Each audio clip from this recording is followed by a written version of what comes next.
This is the predecessor inheritance, the Guardian explained. Knowledge that could advance your civilization by millions of years. But it comes with a price. Accept this gift, and humanity becomes a guardian of all younger species in the galaxy. You must protect them, guide them, and help them grow, just as the predecessors once did. The 6 humans looked at each other. The weight of the decision was enormous. They weren't just choosing for themselves, but for all of humanity and every species in the galaxy. Dr. Park spoke first. We accept. 1 year had passed since the New Horizon first entered the Forbidden Zone, and everything had changed. Ambassador Lee Mina stood on the observation deck of what had once been the galaxy's most feared place. Now it was a bustling research station filled with the sounds of discovery and hope. The dark corridors that had once pulsed with terrifying energy now glowed with warm, welcoming light. Human scientists worked side by side with brave volunteers from other species, all protected by predecessor technology that made the overwhelming psychic forces safe to be around. Where there had once been only warnings and fear, now there was learning and friendship. But not everyone in the galaxy was happy about what humanity had done.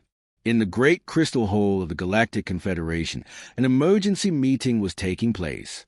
Representatives from dozens of alien species filled the chamber, and most of them were very angry. Their voices rose and fell like waves, demanding answers and punishment for humanity's actions. "This is outrageous," shouted Elder Thek, his bug-like mandibles clicking rapidly with rage. The quarantine zone was forbidden for 10,000 years. Humanity had no right to violate our most sacred laws. Other delegates joined in, their voices creating a storm of accusation. The tall, silver alt-hairy flickered with angry light. The gas clouds of Firion swirled in agitated patterns. Even the normally peaceful Kelti were growling their displeasure. But Ambassador Lee Mina stood calmly at the center of it all. Behind her on the main display screen, the transform station could be seen shining like a second star. Ships moved peacefully around it, carrying scientists and supplies instead of weapons and fear. "You're absolutely right," Mina said when the shouting finally died down. "We did break your laws. We violated a quarantine that your ancestors put in place for what they believed were good reasons." The chamber erupted again with angry voices, but Mina raised a hand and continued speaking. "But we didn't do it out of arrogance or disrespect. We did it because we hoped there might be something better than fear waiting out there. And we were right." Elder Thek's compound eyes focused on her with fury. "Right? You call destruction and chaos right? You've unleashed forces that could destroy the entire galaxy. Have we?" Mina asked calmly. She gestured to the display screen, which now showed images from across the galaxy. In the past year, human ships have appeared at dozens of worlds, not as invaders, but as helpers. The images showed human vessels stopping battles before they could become wars. They showed human doctors working to cure a terrible plague that had been killing millions on the Keth homeworld. They showed human farmers teaching new growing techniques that had ended starvation on 17 different planets. "Your species prevented 3 wars from starting," admitted Speaker Vel of the Alt-Harry, his silver form dimming with confusion. The conflict between the Mordak and the Senti would have killed billions, but human negotiators found a peaceful solution in just 6 days. A communication signal came through from space, and Captain Yo's face appeared on the screen. He was no longer just a captain. He now commanded an entire fleet of human ships dedicated to helping others. Behind him, through the bridge windows, they could see a world being battered by a massive solar storm. "Sorry to interrupt," Captain Yo said, "but we're in the middle of evacuating refugees from the Taulac system. Their sun is having violent eruptions, and we're helping move 2 million people to safety. The predecessor technology lets us shield entire cities while we transport them." Dr. Park Jun's voice joined the transmission from the research station. "We've made incredible discoveries in just 1 year. Medical techniques that can heal injuries we thought were impossible to fix. Energy sources that are completely clean and safe. Agricultural methods that can grow food in any environment. And we're sharing all of it freely with anyone who needs help." The alien delegates listened in stunned silence. They had expected to hear about conquest and domination. Instead, they were hearing about rescue and generosity. Elder Thek's anger was slowly fading, replaced by confusion and something that might have been respect. "But why?" he asked. "Why accept such a burden? Why spend your resources helping species that might never thank you for it? Mina smiled. Elder Thek, humans have an old saying, with great power comes great responsibility. We didn't go to the Forbidden Zone looking for power over others. We went there because we couldn't stand leaving a mystery unsolved. But once we found the truth, once we understood what the predecessors had left behind, how could we use it for anything except helping others? Speaker Vel's crystalline form flickered with what looked like embarrassment. Your species has accomplished in 1 year what our combined civilizations couldn't do in centuries. You've brought peace to regions that have known only war. You cured diseases that plagued us for generations. Because that's what the predecessors wanted, Dr. Park's voice explained through the communication system. They didn't leave their technology behind for conquerors or rulers. They left it for guardians, for a species that would use incredible power not to dominate others, but to protect and help them. As the emergency session continued, reports kept coming in from across the galaxy. Human ships appeared wherever there was trouble, not to take control but to offer assistance. They came when disasters struck, when diseases spread, when conflicts threatened to explode into violence. The Forbidden Zone that had terrified the galaxy for 10,000 years had become the source of its greatest hope, and humanity, the youngest species in Confederation, had somehow become its wisest guardians. Elder Thek finally spoke again, his voice much quieter than before. Perhaps, he said slowly, we were wrong to fear the unknown. Perhaps some mysteries are meant to be solved. Mina nodded, and perhaps some responsibilities are worth accepting, no matter how heavy they might be. Outside the station, human ships continued their quiet work across the stars, carrying the light of hope to every corner of the galaxy. Admiral Crick stood on the bridge of his biggest warship and smiled. His teeth were sharp and his eyes were cold. He was a leader of the Vrak Empire, and he had come to take the human solar system for himself. "Tell me what you see," he ordered his officer. The alien at the computer screen looked nervous. "Say, we can see about 2 billion humans still living on the third planet. There are some small bases on other planets too, but their spaceships and weapons look very old and weak compared to ours." Admiral Crix made a clicking sound with his mouth that meant he was happy. The Vrak were like giant insects that walked on 2 legs, and when they were pleased, their jaws clicked together. "This will be easy," Crick said. "The Galactic Council told us this star system was dangerous because of some energy field. But look, the weak humans have been living here for thousands of years. If they can survive here, then we can too. And we have much better technology than they do." On Earth, Colonel Hyunsu was working the night shift at a big military base in Colorado. He was watching computer screens that could see very far into space when red warning lights started flashing everywhere. "Get Admiral Sunamai on the radio right now," he shouted to another soldier. "There are huge alien ships appearing at the edge of our solar system. I count more than 3,000 of them." Admiral Sunamai was floating in a space station near Earth's moon when she got the terrible news. She was in charge of all the human spaceships that could fight, but there weren't very many of them. Earth only had 4 to 7 ships that could be used in a battle, and most of those used to be civilian ships that they had quickly added weapons to. 3,000 enemy ships, she said quietly to herself, and we have 4 to 7. She felt scared, but she was also angry. These aliens were coming to attack her home.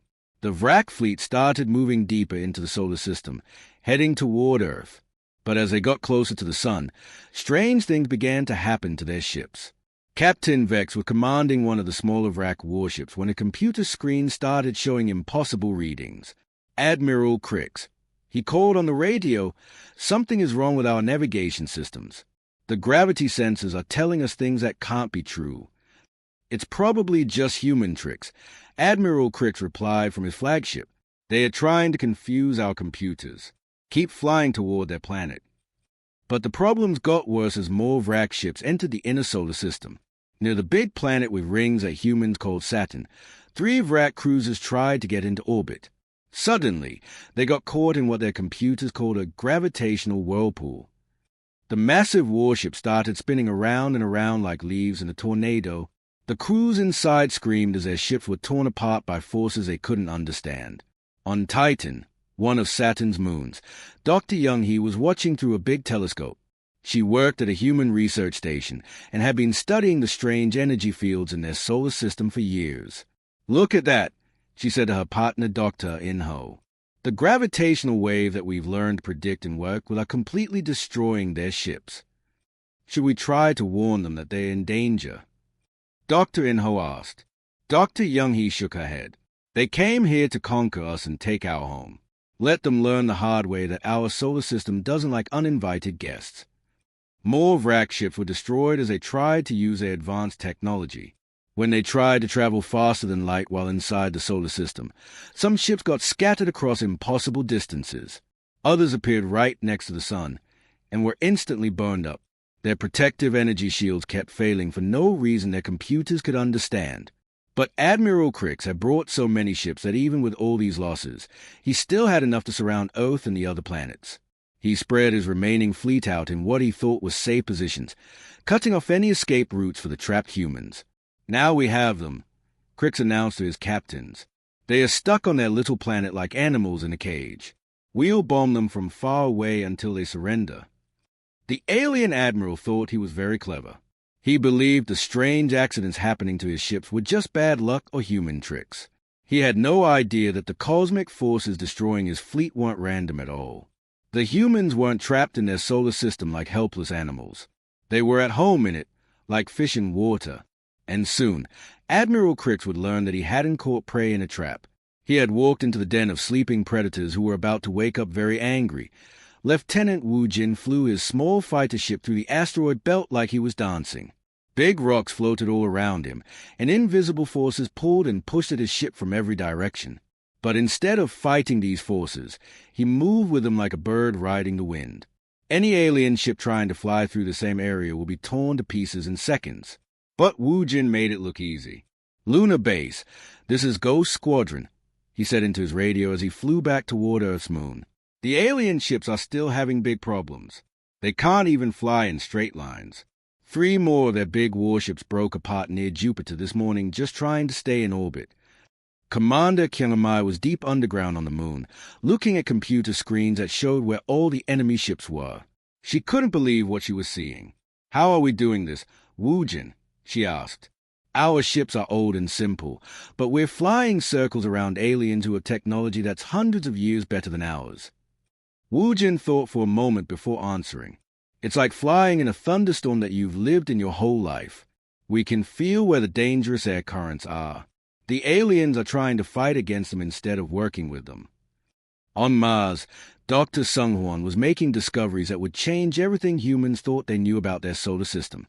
He was a scientist who studied the smallest particles in the universe, and he had been watching the strange energy fields around their sun ever since the alien invasion began. Director M.I. Young, come look at this right now, he called to his boss. These energy waves aren't just random. They're actually responding to us, to our machines. Dr. M.I. Young walked over and stared at the numbers flowing across his computer screen. That can't be right. Energy fields in space don't think or make choices. But look at these patterns, Dr. Sunghwan said excitedly.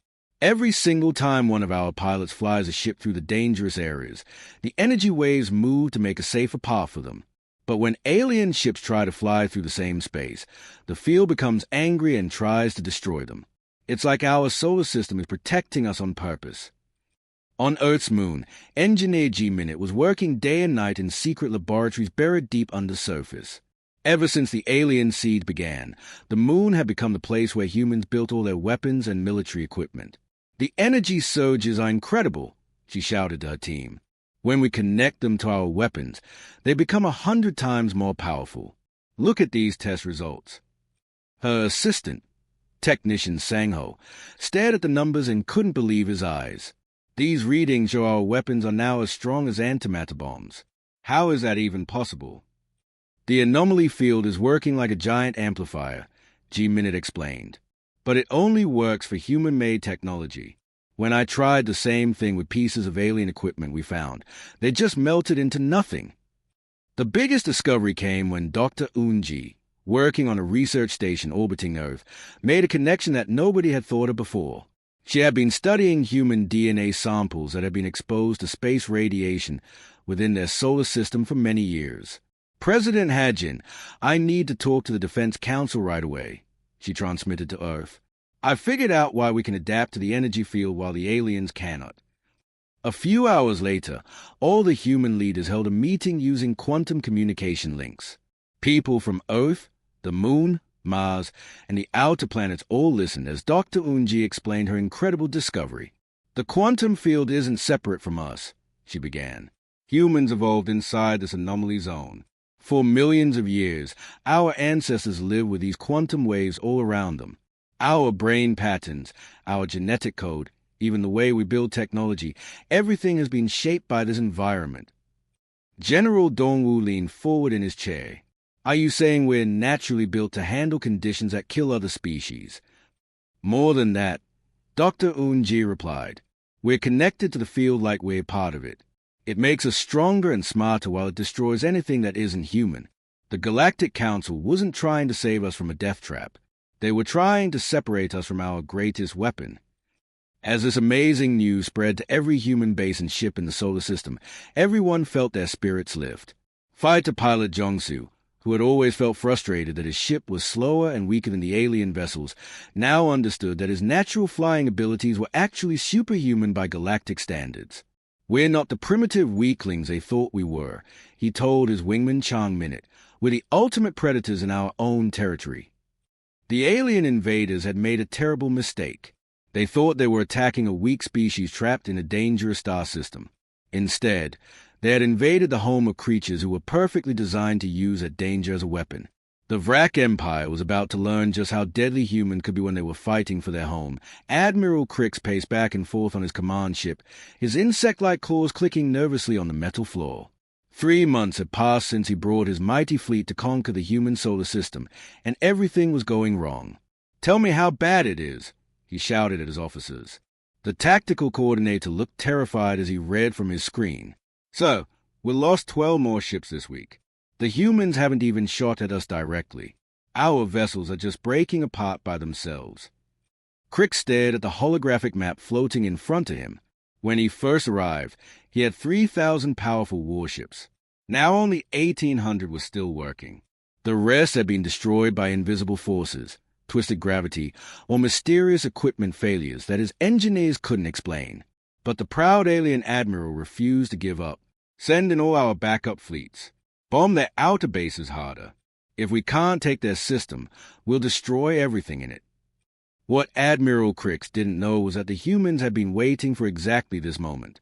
Captain Junho sat quietly in the pilot seat of his special ship called Luna's Shadow. His vessel was one of 30 that had been modified with new quantum field generators that Engineer G-Minute's team had built in secret. His job was simple but very dangerous. Sneak close to the enemy command ships and attach small transmitter devices to them. Getting close to the alien fleet now, he whispered into his radio. His ship was almost completely invisible because its metal hull vibrated in perfect harmony with the energy waves that filled their solar system. Commander Yi-Jin was coordinating the secret attack from deep inside the moon's underground command center. She watched on her screens as dozens of human ships moved into hidden positions throughout the solar system. Every vessel carried the new quantum-enhanced weapons that had been built in secret factories hidden inside asteroids. All units, this is Operation Homecoming, she announced on the encrypted radio channel that only humans could hear. Remember, we're not just protecting our system. We're showing the entire galaxy what happens when someone tries to threaten Earth. At exactly 6 in the morning, Solar Standard Time, the trap was sprung. Human fighter ships appeared out of nowhere. They had been hiding behind asteroids, inside the thick atmospheres of gas giant planets, and in the gravitational shadows where sensors couldn't detect them. They moved with impossible accuracy, riding the quantum energy currents like surfers on invisible waves. Lieutenant Wu Jin led his squadron in a devastating attack on the Vrak positions around Saturn. His fighters passed through the enemy's defensive energy shields like they weren't even there. Their quantum-enhanced weapons cut massive holes in the alien ship's armor plating. Target their command structures, he ordered his pilots. Show them they're not welcome in our home. The Vrak fleet tried to fight back, but their weapons couldn't hit the human ships. The same energy field that had been slowly destroying their vessels made it impossible for them to aim accurately. Their laser beams scattered harmlessly through space, and their missiles lost guidance and exploded too early. On Mars, Dr. M.I. Young activated a planetary defense grid that her team had been building in secret for months. Massive quantum field projectors hidden beneath the Martian surface created a cascading wave of spatial distortions that rippled through the Vrak formation like an invisible tsunami.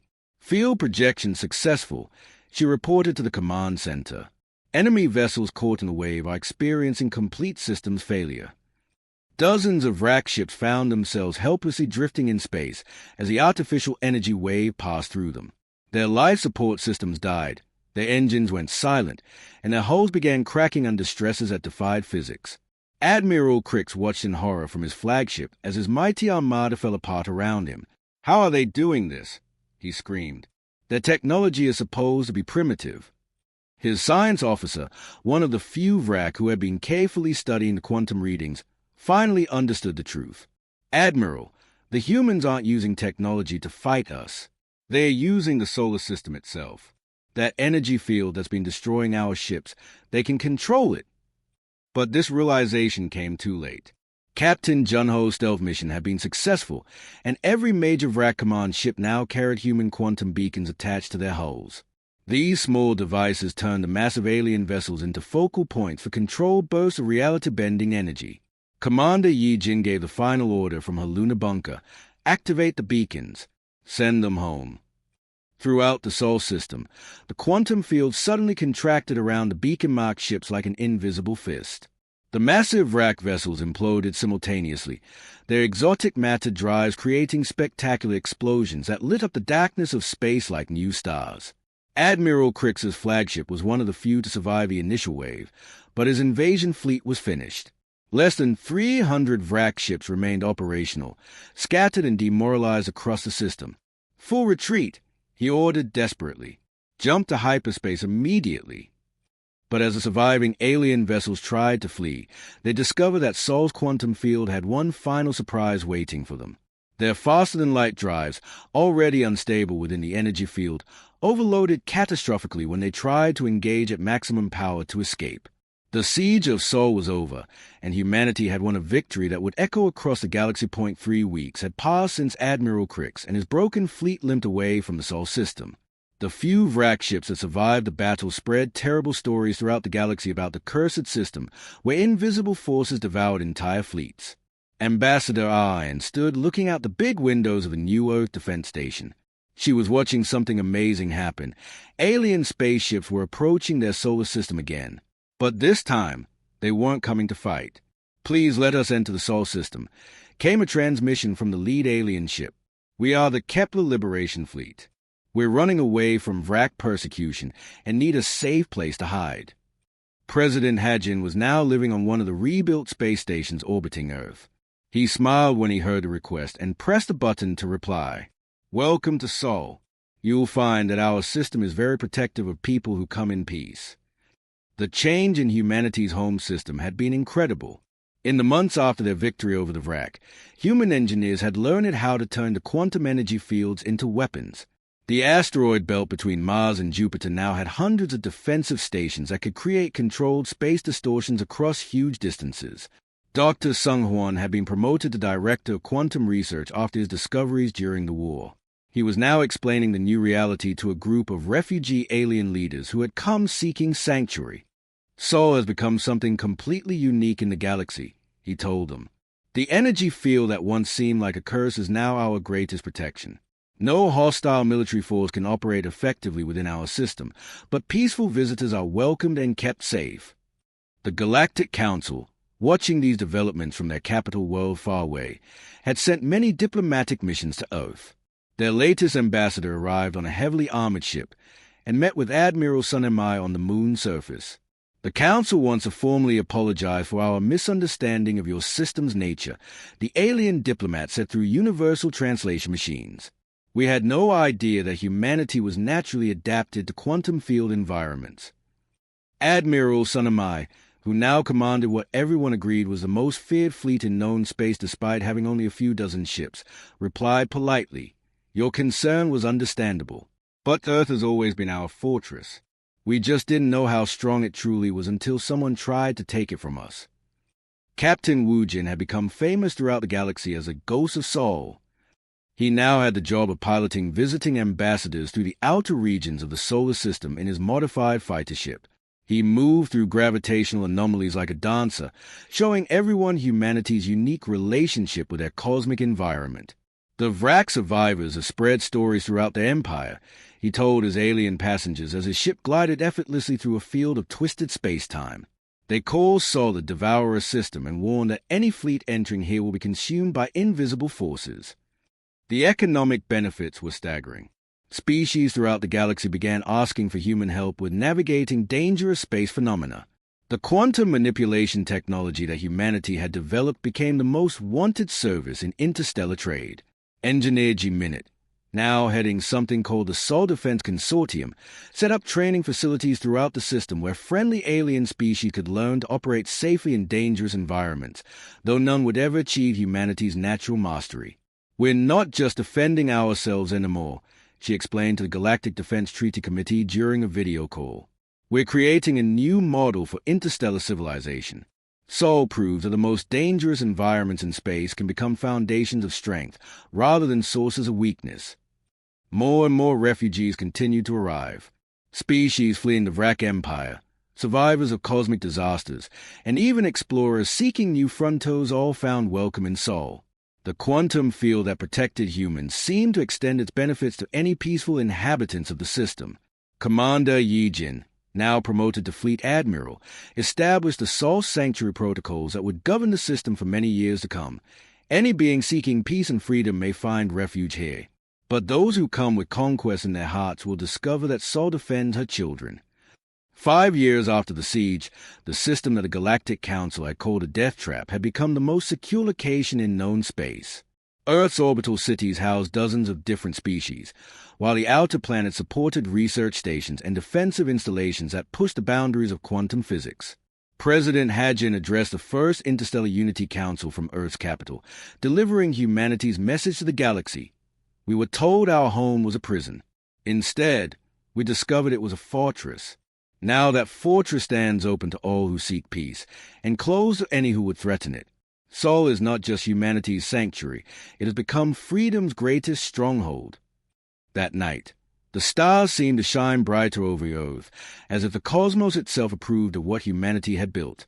The death trap had indeed become their fortress, but it was a fortress with an open door for those who came as friends. The galaxy had learned an important lesson.